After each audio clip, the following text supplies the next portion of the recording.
Este himno fue compuesto hace más de 200 años por el clérigo protestante e inglés John Newton. Esta composición nació como un poema y no se conoce a ciencia cierta su melodía original. Es más, ni siquiera se sabe si desde un principio tuvo una melodía. Usted conoce la inspiradora historia de esta canción. Su propio autor, John Newton, la escribió a partir de su impactante experiencia personal. John Newton se inspiró para componer este himno en la infinita y hermosa grandeza de la gracia, bondad y misericordia de Dios, las cuales él experimentó en carne propia, al transformar el Señor su vida de manera radical. Dios le perdonó, lo rescató, preservó y restauró.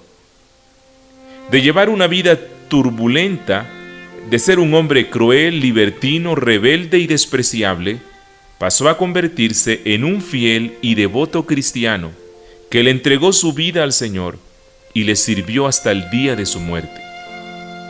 La madre de Newton fue una mujer piadosa que le inculcó los principios cristianos y la palabra de Dios.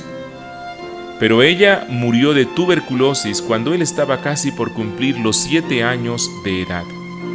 A sus 11 años, su padre se embarcó y se fue con él. Así crecería y pasaría en el mar y los barcos gran parte de su juventud durante aproximadamente 20 años. En medio de ese ambiente de marineros, de hombres duros, viciosos, libertinos y depravados, Newton siguió ese mal camino y se apartó del ejemplo de fe que inculcó su madre cuando era un pequeño. Pero la semilla que ella había sembrado en él daría su fruto muchos años después.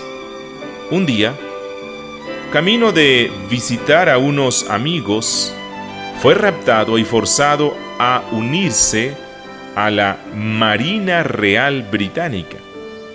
Pero tiempo después intentó desertar. Fue capturado, azotado públicamente con 96 latigazos hasta sangrar y denigrado a marinero raso, debido a su insubordinación. Se afectó mentalmente al punto de estar al borde del suicidio y trató de asesinar a su capitán. Después consiguió escabullirse y se enroló en un barco negrero. Llegó hasta Sierra Leona en África y allí se convirtió en el agente de un comerciante de esclavos, destacándose por su crueldad y vileza. Pero incluso después él mismo llegó a ser brutalmente maltratado y esclavizado junto con los esclavos durante un tiempo, hasta que un capitán de barco, amigo de su padre, le rescató. Se embarcó entonces de regreso a Inglaterra, pero una noche de su travesía en alta mar, una tormenta azotó fuertemente la embarcación en que viajaba, la cual estuvo a punto de naufragar. Aterrorizado, imploró la ayuda de Dios, quien le salvó. Este fue el momento que marcó el comienzo de su conversión espiritual. El resto de la travesía se dedicó a estudiar la Biblia y leer literatura cristiana. Al llegar a su país, ya había abrazado las doctrinas del cristianismo, dejó los juegos de azar, la bebida, la maledicencia y la promiscuidad, pero aún no había experimentado una real conversión a Dios. Y pese a esto, su carrera como tratante de esclavos duró algunos años más. Llegó a ser primero oficial de un barco que transportaba esclavos, pero al relacionarse con los esclavos, empezó a desarrollar simpatía hacia ellos. Se casó con la novia de su infancia. Él llegó después a enfermar severamente y allí, en su lecho, en medio de una fiebre, entregó su vida a Dios. Y según él mismo relató, aquella fue la primera vez que se sintió en paz con Dios. Pero incluso después de eso, realizó 3 viajes más en el barco negrero. Abandonó esta actividad después de sufrir un severo derrame cerebral. Se dedicó a estudiar teología, griego, hebreo y siríaco. Llegó a obtener el título de doctor en divinidad. Se convirtió en un reconocido ministro laico evangélico.